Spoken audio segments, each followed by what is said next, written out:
Bismillahirrahmanirrahim. Assalamualaikum warahmatullahi wabarakatuh.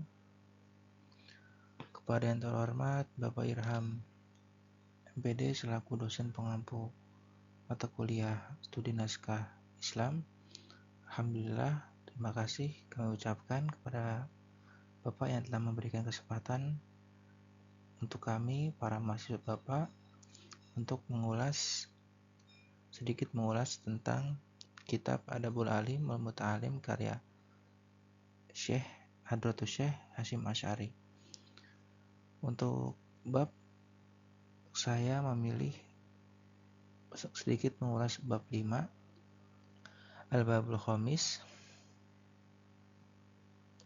Al-Babul Khamis. Bab yang kelima ini saya bacakan.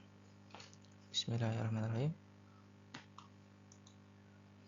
Al-Babul Khamis, bab yang kelima, fi adabil alim fi haqqi nafsihi wa fihi isru nal adaban. Terdapat adab pribadi seorang guru. Ada 20 macam adab, ada 20 macam adab. Di dalam bab 5 ini ada 20 macam adab yang harus dimiliki oleh seorang guru. Al-awal, bab adab yang pertama. Jadi adab yang pertama itu al-awal an yudima muraqabatallahi ta'ala fi sirri wal alaniyah. Yang pertama itu hendaknya seorang guru selalu merasa diawasi oleh Allah, baik di tempat yang sunyi maupun yang ramai. Yang pertama ini sangat penting karena seorang guru itu akan menyampaikan suatu ilmu yang didapat, suatu ilmu yang diperoleh.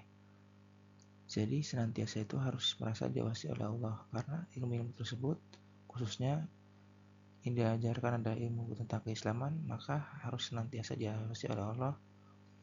Yang kedua adalah yang pertama wasani, yang kedua adalah an yulazima khawfahu ta'ala fi jami'i harakatihi wa sakanatihi wa aqwalihi wa af'alihi fa innahu aminun ala ma tudi'a fihi minal ulum wal hikmati wal khasyati wa tarku zalika minal khiyanati wa qad qala ta'ala takhunullaha war rasula wa takhunu amanatikum wa antum ta'lamun. Quran surat An-Anfal ayat 8, surat ke-8 ayat 27.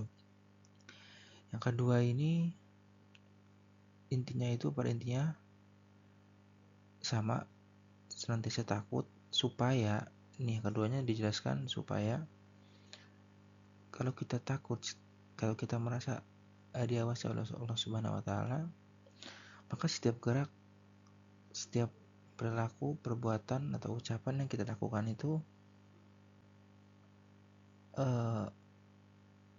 kita dapat bertanggungjawabkan, kita timbang baik benarnya. Karena apabila kita tidak menyampaikan sesuai sebagaimana mestinya, maka itu dianggap sebagai berkhianat. Seperti Allah Subhanahu wa taala berfirman di dalam Quran surat Al-Anfal ayat 27, yang artinya, wahai orang-orang yang beriman, janganlah kamu mengkhianati Allah dan Rasul, janganlah kamu mengkhianati amanat yang dipercayakan kepadamu sedangkan kamu mengetahuinya. Jadi itu sangat penting. Kemudian adab yang ketiga, wasalis, kemudian warobi, wal khomis, dan wasadis. Wasalis itu yulazimu sakinah, yang artinya selalu tenang. Warobi an yulazim al-wara, selalu wara atau berhati-hati. Terus wal khomis, yang kelima adalah yulazimu tawadhu atau rendah hati, bukan rendah diri tapi rendah hati. Lalu tawadu.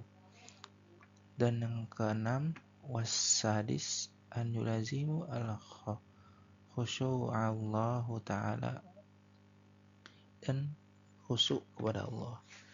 Jadi di dalam bab kelima ini ada 20 adab yang harus diperhatikan oleh seorang guru, adab yang harus dimiliki oleh seorang guru terhadap dirinya. Saya hanya menjelaskan adab pertama sampai adab keenam yang sudah ditampilkan tadi, yang sudah saya jelaskan sebelumnya. Mungkin sisanya akan dijelaskan oleh teman-teman saya yang lain. Jadi cukup sekian yang bisa dapat saya sampaikan. Apabila terdapat kekeliruan, saya mohon maaf. Wassalamualaikum warahmatullahi wabarakatuh.